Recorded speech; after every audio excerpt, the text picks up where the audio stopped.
তুলা রাশি 2026 সাল এটা বিরাট পজিটিভ কিছু হতে চলেছে। অনেক কিছু শুভ জিনিস ওয়েট করে আছে, কারণ 2025-এর থেকেও 2026 সালটা অনেক ভালো যেতে চলেছে, কারণ শনিদেব 6 নম্বর ঘরে বসে সারা বছর থাকে। শনি 6 নম্বর ঘরে কি ভালো রেজাল্ট দেয়? Why Saturn give best result in 6th house? কারণ 6 নম্বর ঘরে শনি বসে, শনি তার তৃতীয় দৃষ্টি অষ্টম ঘরে 8 নম্বরে, সপ্তম দৃষ্টি দ্বাদশে এবং দশম দৃষ্টি থার্ড হাউসে।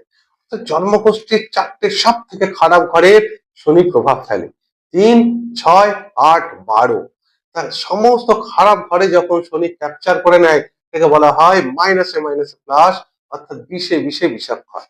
যখন এই শনি যোগকারক গ্রহ তুলা রাশির হয়ে যখন সমস্ত খারাপ ঘরগুলোকে প্রভাব ফেলে, আপনার জীবনের সমস্ত নেগেটিভ জিনিসগুলো মহারাজ শনি একাই নিয়ে নেয়। তাই শনির অবশ্যই রেমেডি করুন। শনির মন্ত্র হচ্ছে ওং প্রাং প্রিং প্রং স শনশ্চরায় নমঃ। আর শনির প্রণাম মন্ত্র হচ্ছে ওং নীলাঞ্জন সমাভাসং রবিপুত্রং জামাগ্রজম ছায়ায়া গর্ভে সম্ভূতং বন্দে ভক্তা শনশ্চরম।